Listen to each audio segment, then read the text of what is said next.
Åh, om ni ändå ville styra kosan hemåt. Jag längtar efter dig så jag tror jag blir tokig.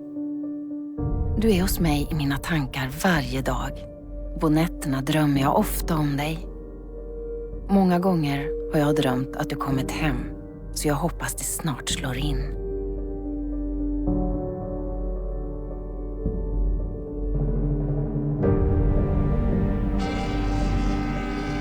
När vi fick ett meddelande att vi skulle gå till Göteborg så blev ju alla väldigt glada att få komma hem.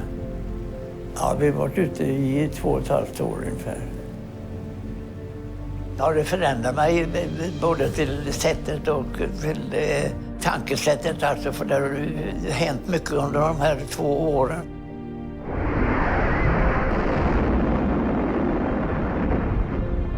Kriget var ju ända in på oss alltså. Hela tiden alltså. Man var ju väldigt splittrad om man säger så. Va? Det var ju väldigt mycket folk runt omkring som vinkade. Och på kajen där så var min flickvän och mötte mig. Den andra stora utväxlingen av krigsfångar mellan de allierade och Tyskland har ägt rum i Göteborg. De tyska krigsfångarna anlände till Sverige med vårt vita vackra samaritfartyg Gripsholm och redan på kajen fick de en hälsning från hemlandet till de tyska kolonin som mangrant mötte upp. Jag fick inte en lugn ro. Alla ville dra i mig och alla ville fråga över hatta och det var ju ett väldigt ståhej. Och det var då som det hände. Efter ett dygn så säger jag till min flickvän att det är väl ingen idé att vi skriver till varandra i fortsättning för kan hända att jag inte kommer hem med livet i behåll. Alltså jag gjorde slut.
Jag träffade henne när hon var 16 år. Vi träffades i Borås. Alla människor gick till Ramnaparken. Och där drack man en kopp kaffe och så var det då en liten bit av parken som man strögade på. Man gick runt alltså där på kvällen. En viss herre kom ifatt 2 små flickor på viadukten vid Borås central. Han hälsade och frågade om han fick göra sällskap med damerna, vilket han med en viss tvekan fick lov till. En av flickorna skulle med ett tåg som gick 22.06 och då de kom ner på perrongen satte tåget sig i rörelse. Hon började springa med hatten i handen och artig som vår nya bekantskap var, sprang han också. Men ack, tåget var snabbare och nästa gick ej förrän framåt 12-slaget. Och så sa jag, då går vi och dricker kaffe. Så jag bjöd på kaffe. De här flickan gick till trädgården och drack kaffe. Och sen frågade om jag får lov att ringa till dem och ringa. Och så ringde jag sedan till Berit och på det viset blev det. Men det var väl så att vi trivdes väldigt bra ihop. Alltså vi hade väl samma inriktning på livet och Det var precis som att vi var gjorda för varandra. Rune Dahlstrand hade vuxit upp i ett litet hus på Söderkulla utanför Borås. Rune var yngst av 2 bröder. Pappa jobbade vid järnvägen och mamma skapade nya klädmodeller för tekoindustrin. När Rune var liten hade familjen en inneboende, en lokeldare Mattsson. Och kanske var det då den här historien började.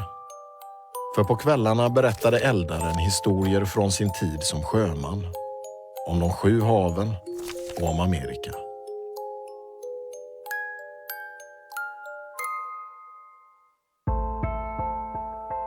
Pappa och de hade ett hus i Borås.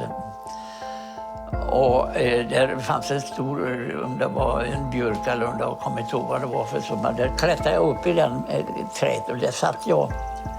Jag satt där och drömde att få komma ut i världen. Jag satt upp i det och fantiserade.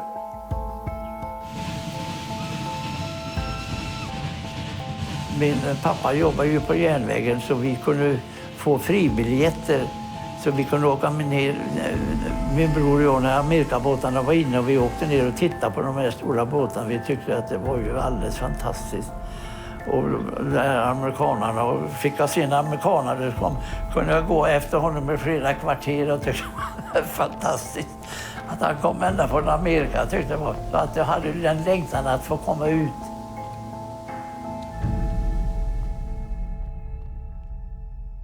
Rune ansågs allmänt vara lite klen och därför sattes han i yrkesskola för att bli frisör.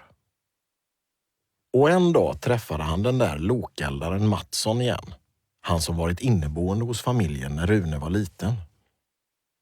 Berättade han för mig då vid tillfälle att Amerikabåtarna har ju frisörer ombord. Då fick jag en tanke.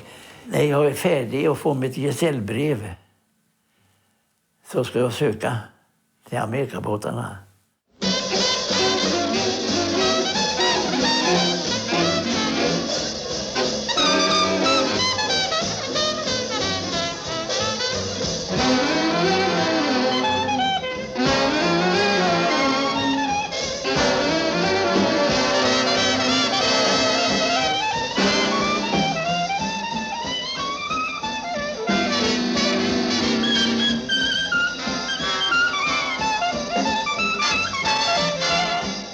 Det var väl det att jag hade den längtan och energin att försöka komma ut på något sätt.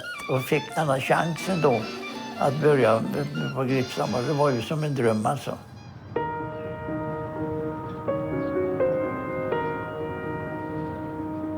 Överhuvudtaget att komma in och få gå förbi Frihetsgudinnan och alla dessa skyskrapor och allting och så landa där. Så att det var ju en känsla som inte var till denna värld för en ung pojk alltså.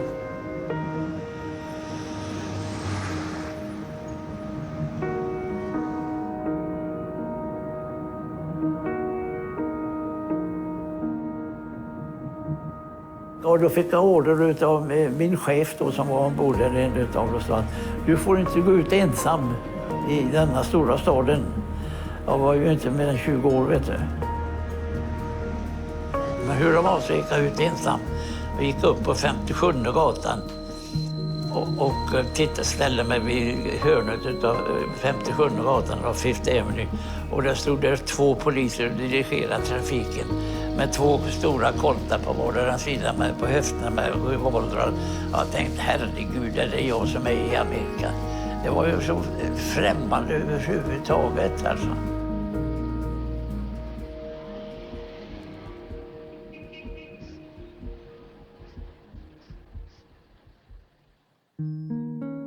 Hej älskling. Om ett par dagar ska jag ner till Göteborg och hälsa på Inga-Lisa och Arne.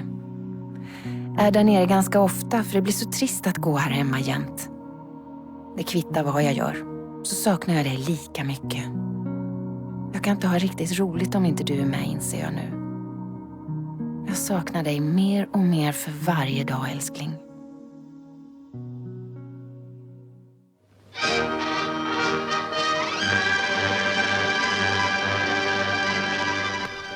York försvinner bakom vår svenska flaggas fladdrande ridå. Vi går sydvart hen mot en 2 dygns resa avlägsen kust. Till Bermudas, den engelska besittningen inför USAs portar. Världens nordligaste korallöar. Den intressanta ögruppen räknar allt som allt 360 öar, holmar och skär. Vi var på Bermuda på en liten kryssning. När tyskarna i september gick ut, ja. On September the 1st, 1939, the Nazi army smashed into Poland.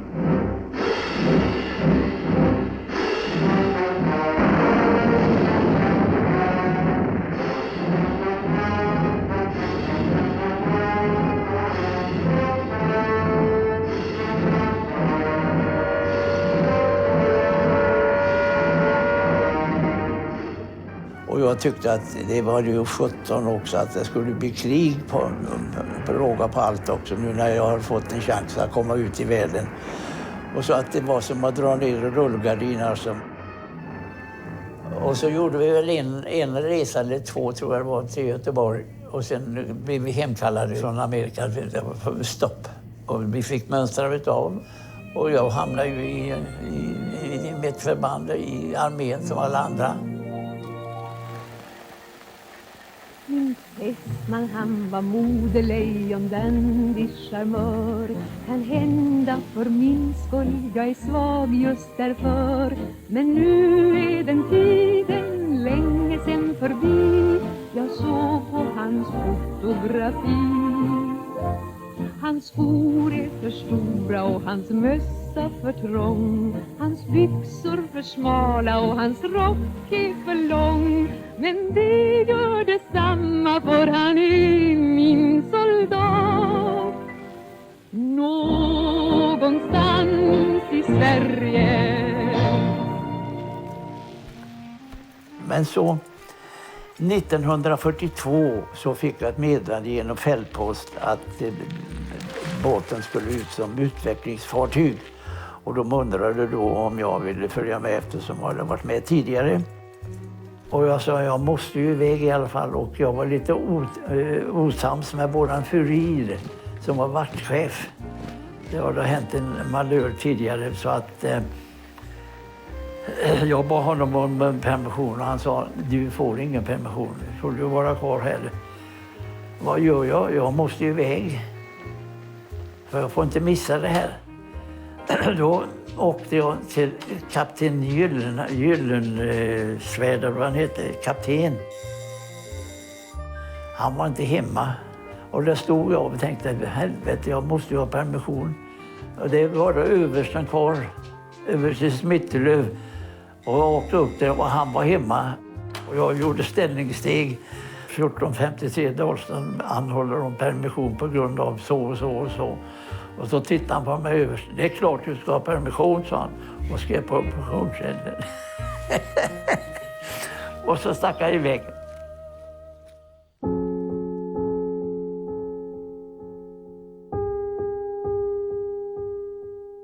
Då ville inte min familj och min flickvän ville inte jag skulle ge mig iväg ut.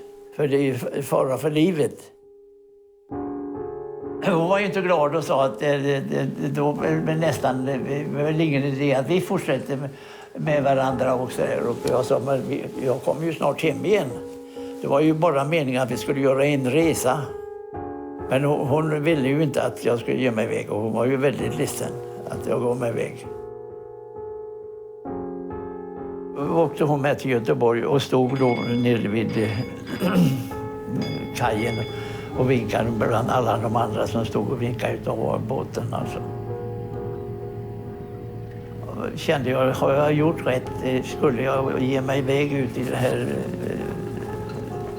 kriget? Alltså, jag visste ju inte om man skulle komma hem med livet i behåll. Då kände jag mig väldigt osäker också.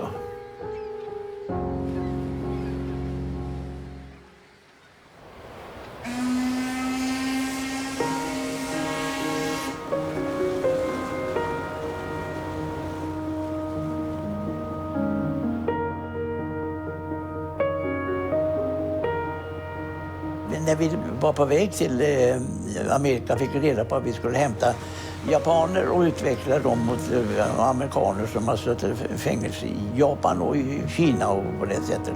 Och den utvecklingen skulle bli i Afrika, i Mosambik. Extra, extra! FBI captured German agent! Read all about it! Nasty spy gang captured! Gripsholm anlöper ett New York som kokar av rykten om tyska och japanska spioner. Misstänksamheten är total. FBI:s agenter granskar alla. Och spåren leder till Gripsholms systerfartyg, Drottningholm, som precis kommit tillbaka från sin första utväxlingsresa.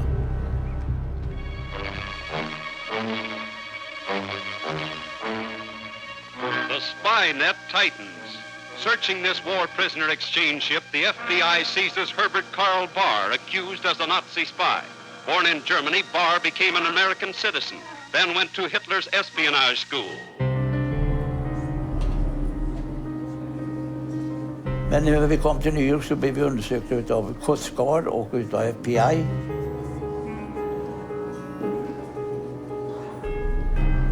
De visste faktiskt mer om mig än jag visste själv.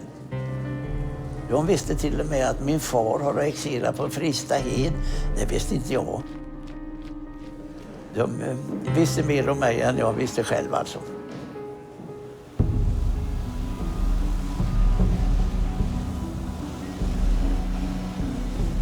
Och de här japanerna kom ner med full bevakning på dem innan de fick gå ombord. Och de hade med sig väldigt mycket. De hade fått tillåtelse att ta med sig så mycket personliga tillhörigheter som de kunde bära.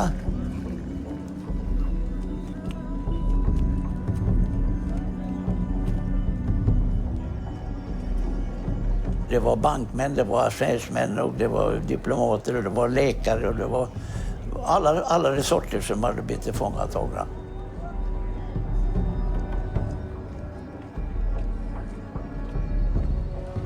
De två högsta var ju Nomura och Kuroso.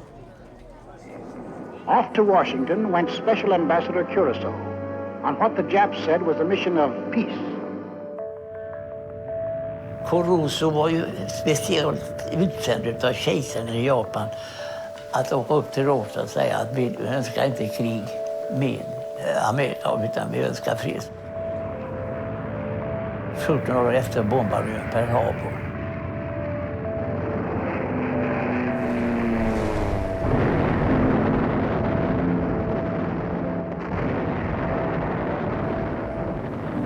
De har jag träffat. De har jag klippt och rakat. Ja, men det är otroligt.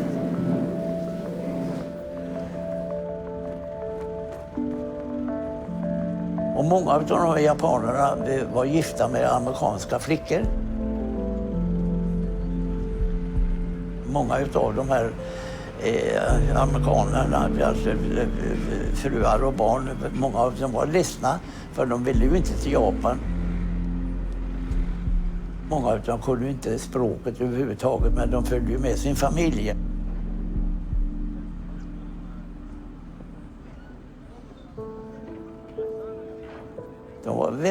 Många av dem var väldigt språksamma och ville ha reda på mycket.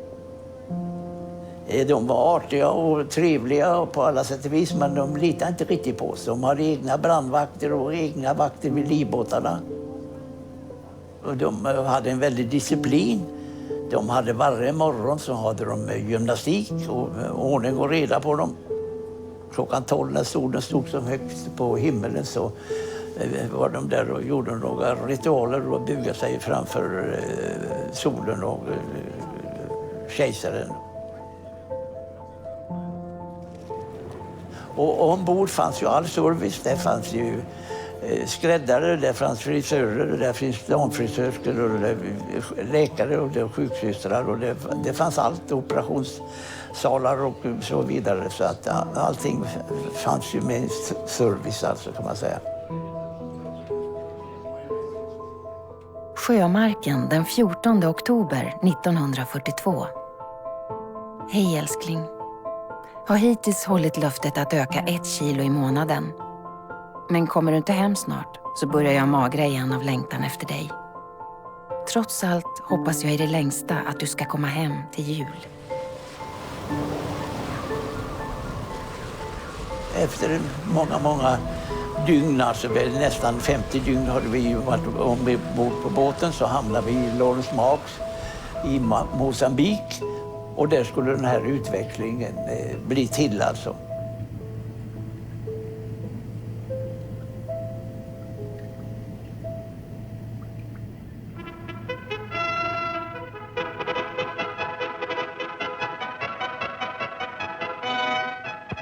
Portugal 領南アフリカのロレンソ・マルケス。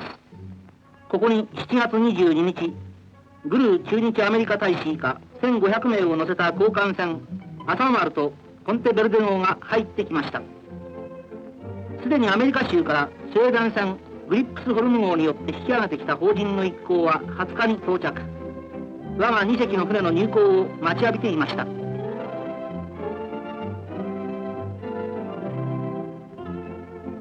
乗客の交換が開始されました。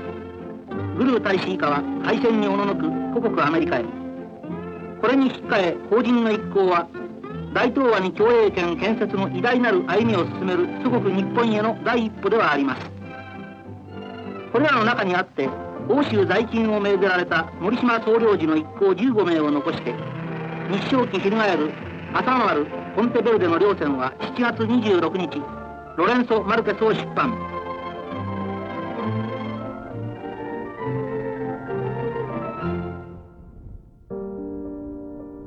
De enda amerikaner som visas upp i den japanska journalfilmen är några diplomater som ser någorlunda välmående ut.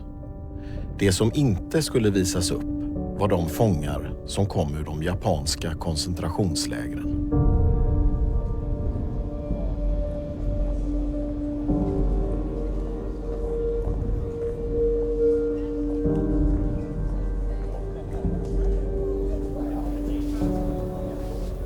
Det var ju en väldig skillnad alltså. Stackars som bara fick ju inga mat, vet du. Jag har sett till koncentrationsläger i Kina. På en del ställen så fick de en balja vatten om dagen. Och där skulle de både dricka och borsta tänder och allsammans. Och de fick en eller 2 risskål om dagen och det kunde ta över en halvtimme att plocka den masken ur riset innan de kunde äta. Bland annat så fick vi då Paul, en journalist med oss som var en av de stora tidningarna i Amerika. Han hade då suttit på ett speciellt fängelse. Han hade skrivit några artiklar som inte var så fördelaktigt för Japan. Han hade blivit satt i ett speciellt fängelse och det hade varit väldigt fuktigt och kallt. Och det visade sig under den tiden när de hade suttit där så hade de fått ta hans fötter. Han hade fått kallbrand och enligt vad han berättade för mig så vägde han ungefär lite över 90-95 kilo normal vikt. Men när vi fick honom ombord så vägde han inte med 37 kilo och så inga fötter. Alltså det var fruktansvärt. Och så när vi fick dem ombord så hade vi dukat upp ett stort smörgåsbord på övre däck. Och för de som kunde äta, många fick vi sätta på diet som var så undernärda. Vet du, ja. Och det var ju många som föll på knä och bad till Gud då att är det sant det här?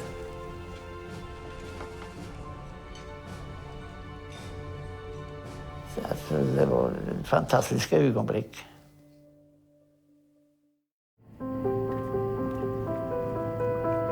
När vi kom till New York så var det ju en väldigt stor hej med musikkårer och stor fanfar. Flodbåtarna sprutade och det var väldigt välkomnande, fint välkomnande hem till Amerika.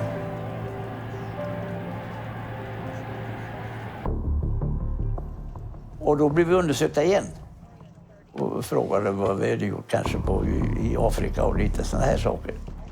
Då blir det landgång för oss allesammans och då var vi glada då för att komma ut i New York. Men däremot så ville de behålla 2 flickor och det var 2 damförsörskor som FBI ville ta dem av båten. Federal Bureau of Investigation, New York Field Office. Subject had been ashore in nightclubs in Lorenzo Marquez with one Kurt Zimmerman, German vice consul, but who in reality was in charge of Gestapo activities. She readily admitted that she had become acquainted with this individual. She stated that he had come aboard the Gripsholm at Lorenzo Marquez on several different occasions and had been able to do so upon the presentation of his diplomatic visa. Men kapten Eriksson gick i god för dem och sa att det har inte hänt någonting. Och även jag fick också gå i god för dem att det har inte hänt någonting. Så de fick stanna ombord i alla fall. Throughout the course of the investigation, it was ascertained that Miss Salmon came from a prominent Swedish family and at all times had manifested her loyalty and patriotism to the Allied cause. She had often expressed her antipathy towards Nazism and the Nazi treatment in Norway. At no time there was any disclosure of pro-Axis sympathies or subversive activities on her part. Efter 3 månader fick de här flickorna gå i land. Och sen var det meningen att vi skulle gå hem till Sverige. Det var ju så att vi skulle göra en resa. Men efter ett tag så fick vi meddelande att det skulle nog bli en resa till. För då hade de krigförande länderna kommit överens om att det skulle göras ytterligare en resa. Så vi blev upplagda på Hudsonfloden. Och blev upplagda utanför en liten stad som heter Yonkers. Det gick ju rykten, det kom ju rykten nästan var och varannan dag att imorgon ska vi gå och nu ska det hända, och det hände ingenting. Många av besättningen var ju gifta hemma och hade barn och sådär, och det var ju, ja, vi kom ju inte hem, det gick ju inte att komma hem. Det var flera som mönstrade utav, som försökte komma hem med lejbåtar, men det gick inte det heller, utan de kom, det var, jag vet, 2 stycken. De kom inte längre till England, men de kom aldrig längre. Månaderna gick och besättningen på Gripsholm började allt mer anpassa sig till amerikanskt vardagsliv.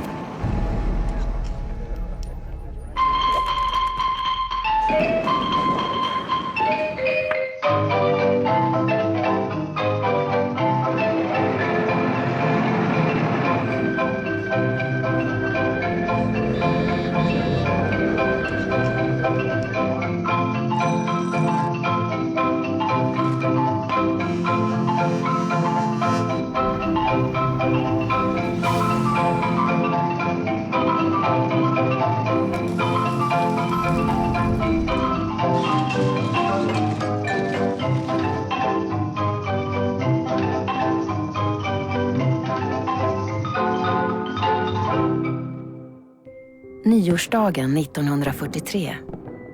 Det första brev jag skriver på detta år ska naturligtvis vara till dig. Även om du kanske aldrig får det. Men man får väl hoppas det i alla fall. Och så hoppas jag verkligen att det inte ska bli en allt för stor del av detta år som vi ska behöva vara så långt ifrån varandra.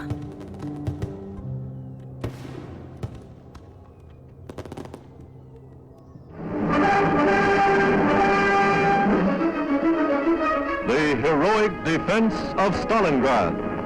The Soviet army turning the Nazi 6-month assault into the most ghastly military disaster in German history.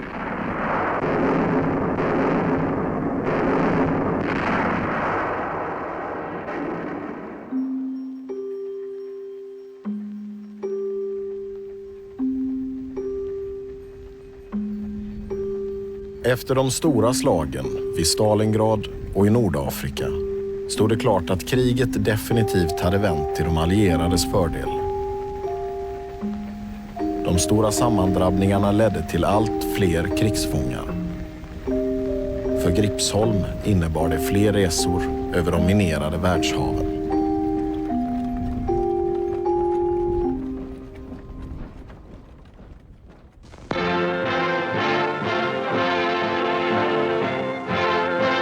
The Swedish diplomatic ship Gripsholm.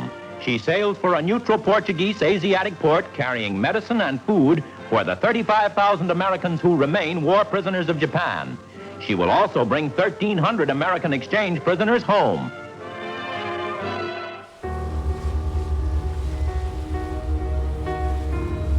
Och då var det meningen att vi skulle gå till Goa i Indien, förbi Kapstad och runt Port Elizabeth och så upp till Goa. Men den 13 oktober 1943, det var klockan 11 och vi hade just passerat ekvatorn och det var himla så varmt också, så hoppade en japan över bord. Han var specialbevakad ombord. Japanerna ville ha hem honom för något ändamål. Inte vet vi vad det var frågan om, men han var ju specialbevakad. Men han har lyckats i alla fall att hoppa över bord. Hängde ju vid relingen och tittade hur de höll på att åka runt båten och leta efter honom alltså. De blev nästan uppbrända, de här grabbarna som var ute och rodde och letade efter honom, men vi fick inte tag i honom. Och det visade sig att de hade ju sett fullt och haj runt omkring där. Med ett svenskt lag på den tiden så var det ju så att man skulle söka i 2 timmar och någon som ramlade över bordet söker ju då, men det hittade honom aldrig. Han blev ju uppäten. Och då var det ett jädrans liv när vi kom till Goa. För det fattades en. Och japanerna ville ju inte göra utvecklingen. Och de höll på med diplomatisk väg att lösa det här. De vägrade kapitalt. Men så gick en tillbaka i fångenskapen. Då godkände de utvecklingen. Och det är ju rätt fantastiskt. Han, enligt uppgift så kom han tillbaka till Amerika sedan och det stod i tidningarna. Han blev ju hjälte i Amerika sedan. Men tänk, han kom ifrån det helvetet. Han kom och skulle gå tillbaka i det eländet som var igen. Det var enormt alltså.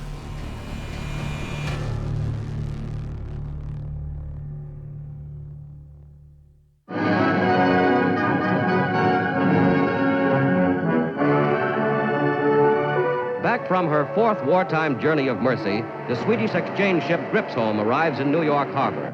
Aboard are 663 Americans home from Nazi internment and prison camps.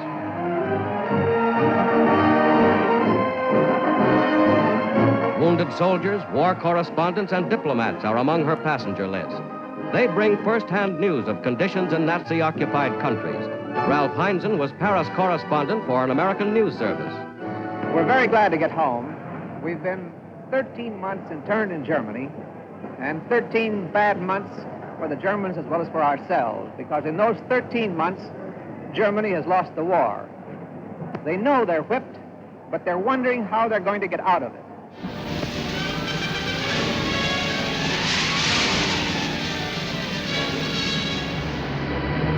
Die erste Beute, es ist ein kleiner Frachter, er wird mit Artillerie versenkt.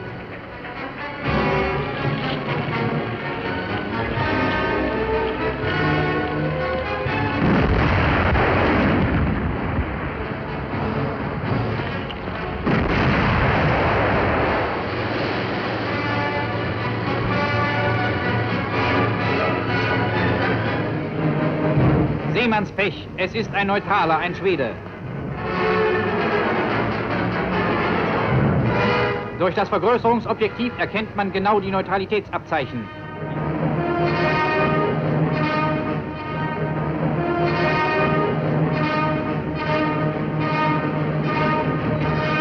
Der Schwede ist wieder außer Sicht. Es wird aufgetaucht.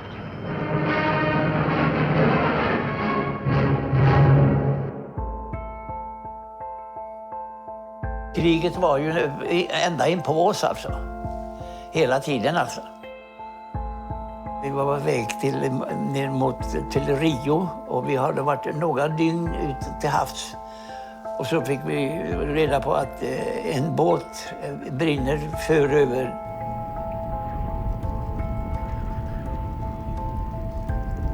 Och vi rusade ju på däck alla då och tittade på det och fick ju se då att det var stor brand alltså runt omkring. Och ett och tre så ser man båten liksom bara reser sig och sen ner i vattnet där pang så det liksom bubblar bara till och så försvann alltsammans. Och vi tittade ju om det fanns livbåtar eller något. Det fanns ju ingenting runt omkring. Det var alldeles tomt. Och då kände man sig osäker. Alltså, att det kan ju hända oss också. Alltså. Och hela Medelhavet var ju minerat, vet du. Och även runt hela kusterna var ju minerat. Så det var ju livsfarligt alltså, egentligen hela tiden alltså. Och när vi var i Neapel och gick in där och det fanns ju inte ett helt hus. Hela hamnen var ju vriden, vet du, som en kolskruv, vet du, de hade vridit allt järn och allting. Det var ju fruktansvärt att se det här.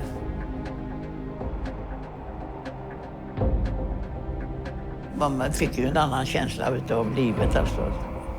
Jag var ju glad att man klarade sig.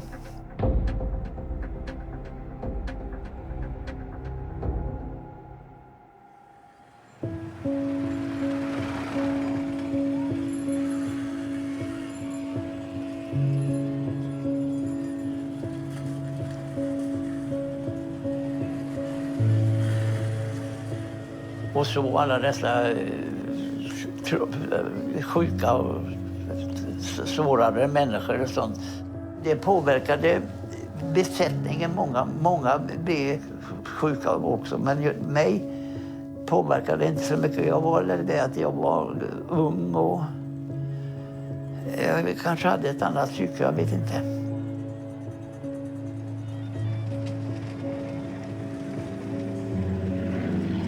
Många av mina kompisar var ju mer rädda och många blev ju också nervösa. Många fick bli lite nervösa och sjuka. De längtade ju hem, va? Alla. Men det var ju osäkert. Vi visste ju aldrig riktigt, kommer vi hem eller kommer vi inte hem?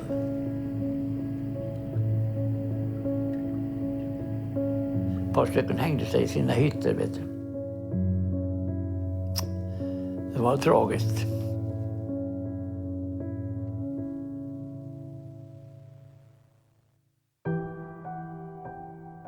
Min innerligt älskade Rune.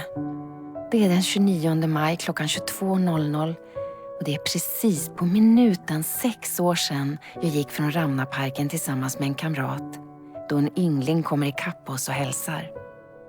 Hela 6 år och nu har jag inte sett honom på precis 2 år. Men min kärlek till honom är om möjligt ännu större än den var då vi skildes.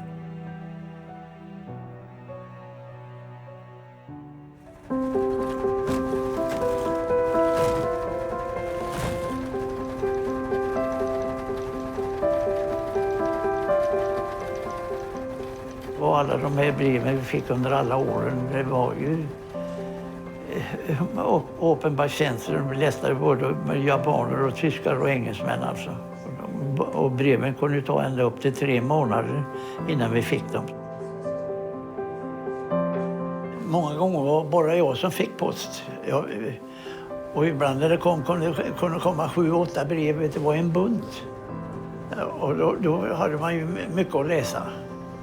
Då vill man gärna vara lite ensam och läsa dem för sig själv alltså.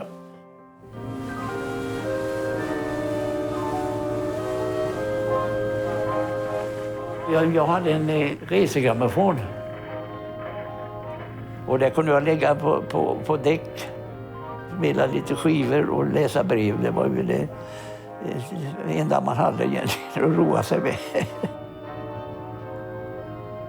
Men sen var det då en del mina kompisar som också ville läsa breven, och en del utav dem alltså. Men en del fick inga brev. Under hela kriget var också konstigt.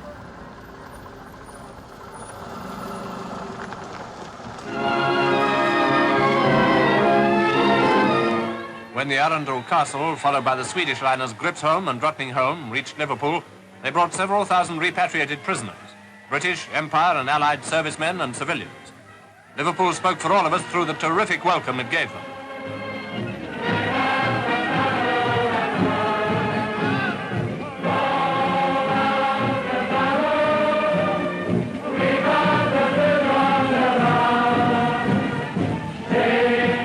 Lieutenant General Sir Ronald Adam, Adjutant General to the forces, after reading a message from the King, added his own welcome. We hope we shall have all our prisoners of war home very shortly. Germany is not going to last much longer. All we want to do... The scene was typical of such occasions. There were many very seriously wounded men. Some had lost their sight.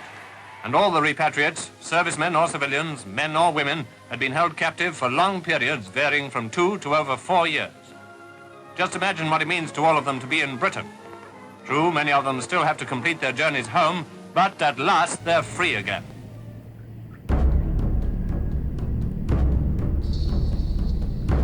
Vi hade kommit ifrån Medelhavet och gick till England och skulle gå i både Liverpool och ingen fick gå land, inte ens kapten, utan då var det fruktansvärt spänt alltså.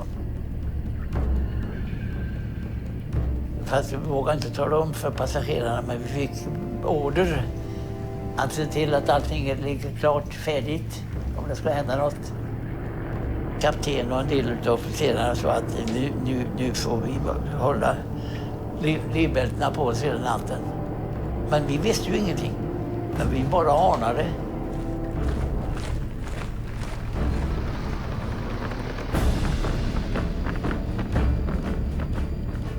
Men när vi kom ut på vägen till Amerika så möter vi Hällefsö. Precis som flyttfråga, det var så flygplan i luften. Så mycket flygplan så det är precis som en storm, det var ju massor, vet du. Och massor med båtar som var på väg mot Europa. Det var hundratals när vi såg som kom. Och då sa vi själva, nu är det några på gång. Och det kanske gått ett dygn till, då hörde vi på radion att de hade gett sig in i Normandie.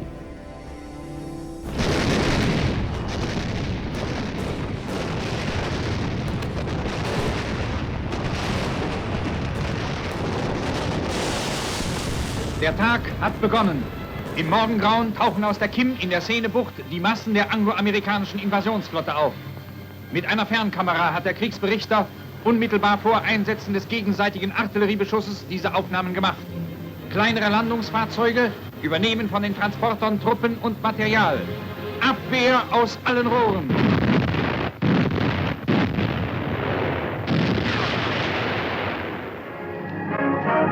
The Battle of Normandy storms ahead. American forces have cut a wide path from coast to coast across the Cherbourg Peninsula. German prisoners stream to the beaches, bewildered, hopelessly depressed men. This is the March upon Britain, version 1944. These men are evidence that the Allies are chewing deeper and deeper into the Atlantic wall.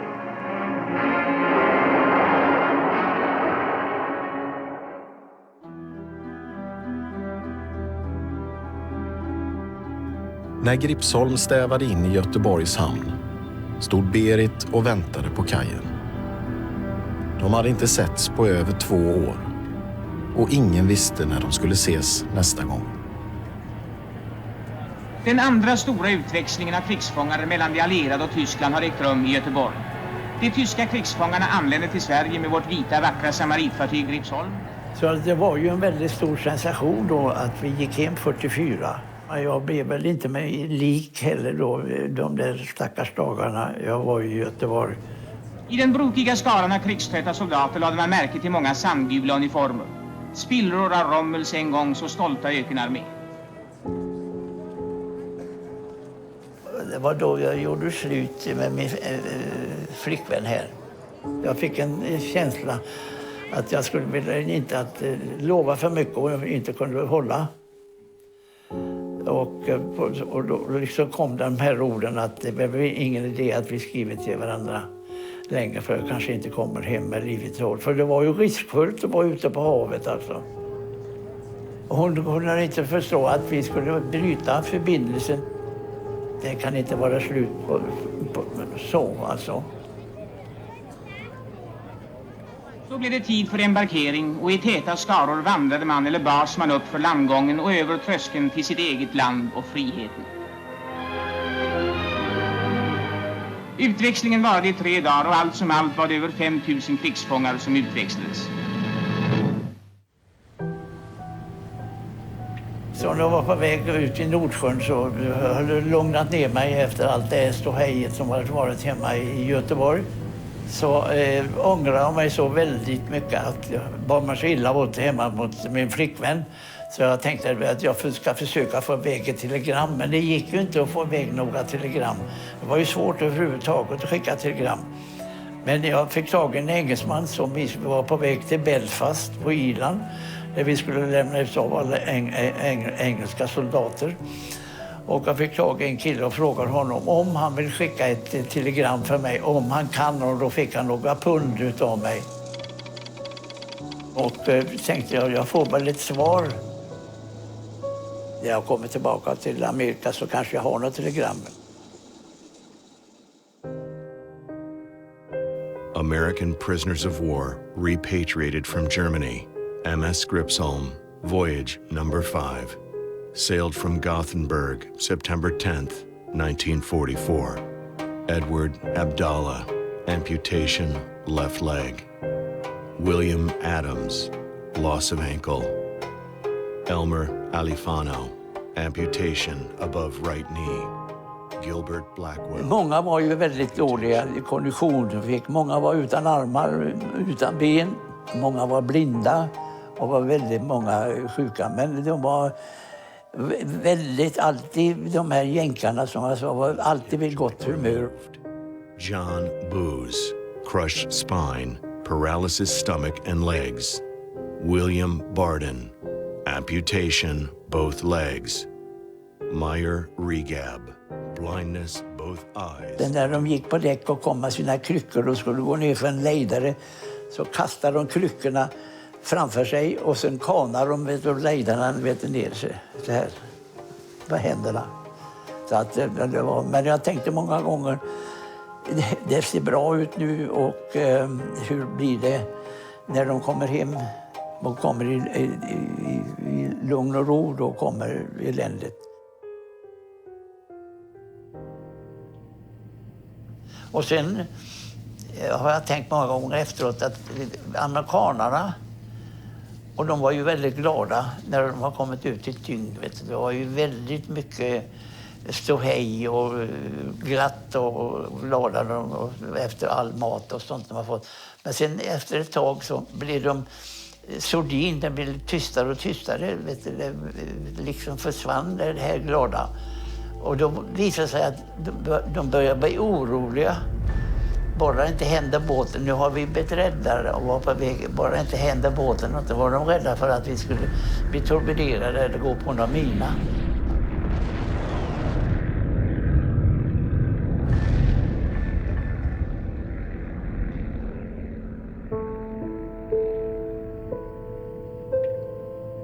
Men sen när vi kom fram då till Amerika så blev det ett himla liv, vet du.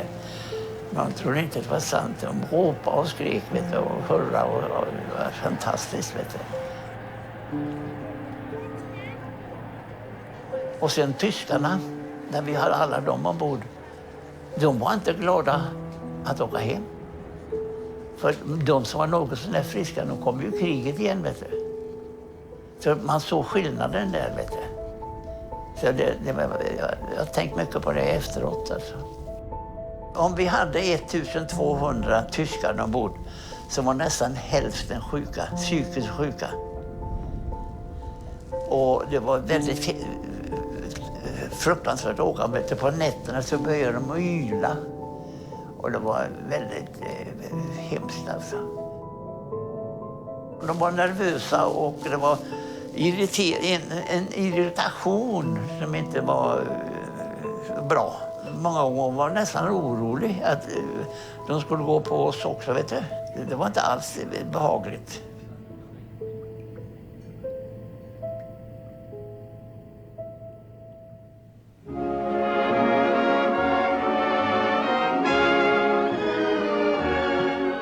Be careful, it's my heart.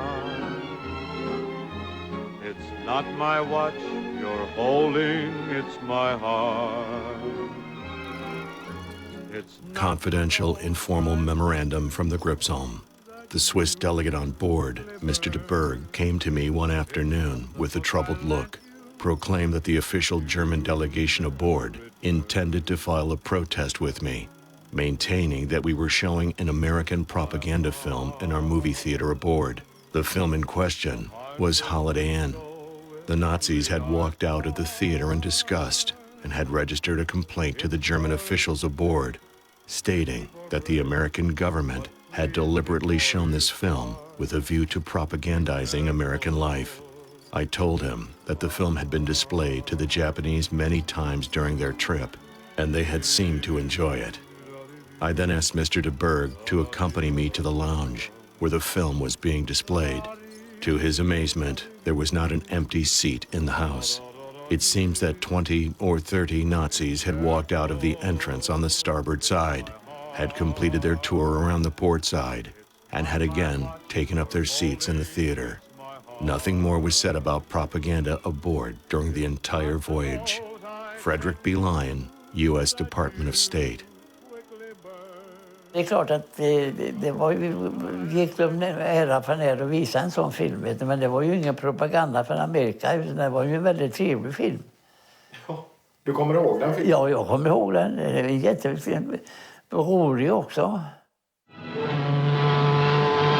Schwer verwundete deutsche Soldaten sind aus der Kriegsgefangenschaft in den USA in einem südfranzösischen Hafen eingetroffen. Stürmische Begrüßung.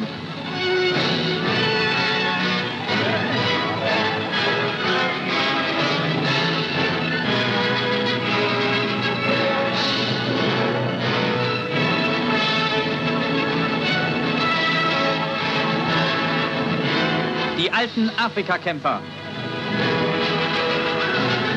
Die letzte Etappe in die Heimat.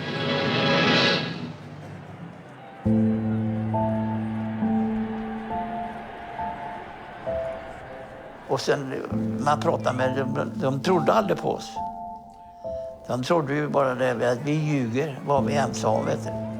Men Tyskland var bäst, så de var ju störst. Det var ju inget. Om vi kunde berätta att nu är fronten så. Vi visste ju ungefär hur det såg ut, va?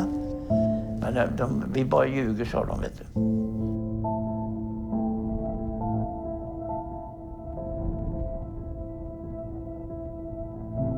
Den propagandan som tyskarna förde, vet du. Det var en enorm propaganda. Så man kan ju fundera på hur det hade blivit om Tyskland hade vunnit. Det kan man ju fundera på.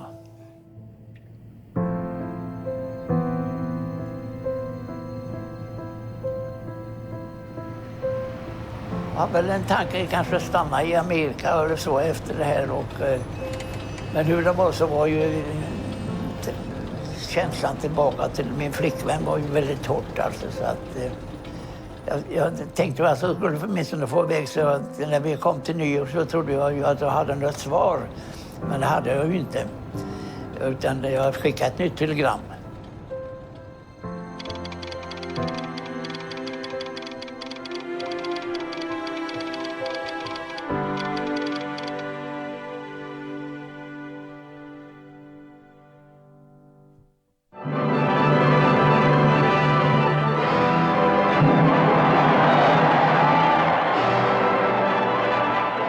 Throughout the world, throngs of people hail the end of the war in Europe.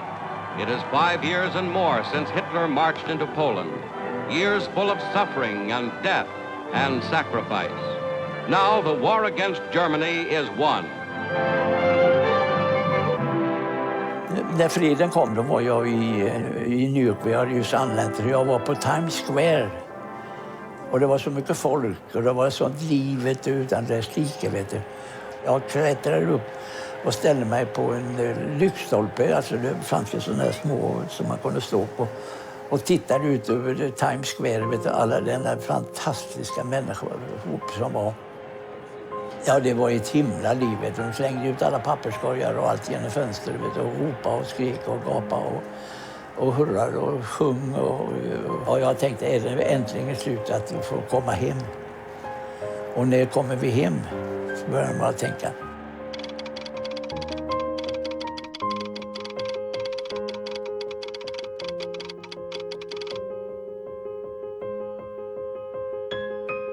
Ja, det var ju tur att jag fick ett svar tillbaka. Hade inte den här linjen varit öppen så det gick att telegrafera mellan Grimeton och New York så har det väl... Jag kanske aldrig kommit tillbaka. Jag har det stannat i Amerika.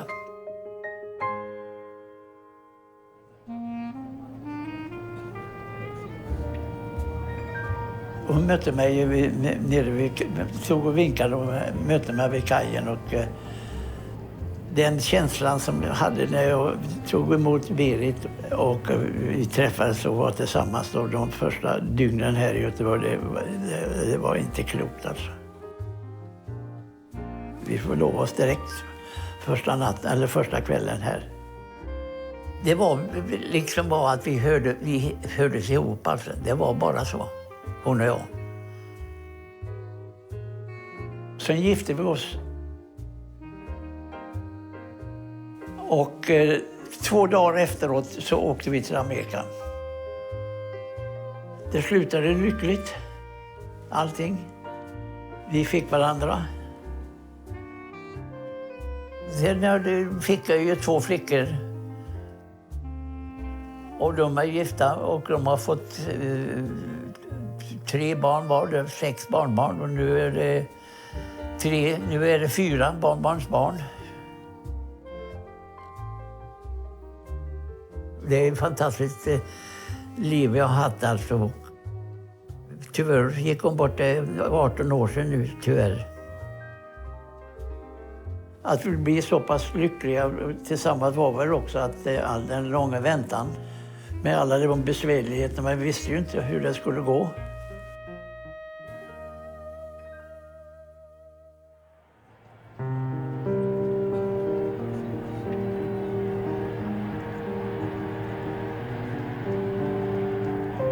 Allt det här vad vi gjorde om alla dessa åren, det är otroligt egentligen. Och alla dessa 400 killar som har varit med, det är ju enormt vad vi har gjort egentligen. Vi har gjort historia. Jag blev ju mer vuxen och vågar ju ta mer för mig egentligen. Och jag är ganska blyg som liten grabb. Som uppfostrad så var man ju rädd, vet du, att det kan man inte göra. Det kan man inte göra. Men det har jag ändrat mig väldigt, vet du. Man kan göra allting, vet du. Det är ju ingenting som är omöjligt.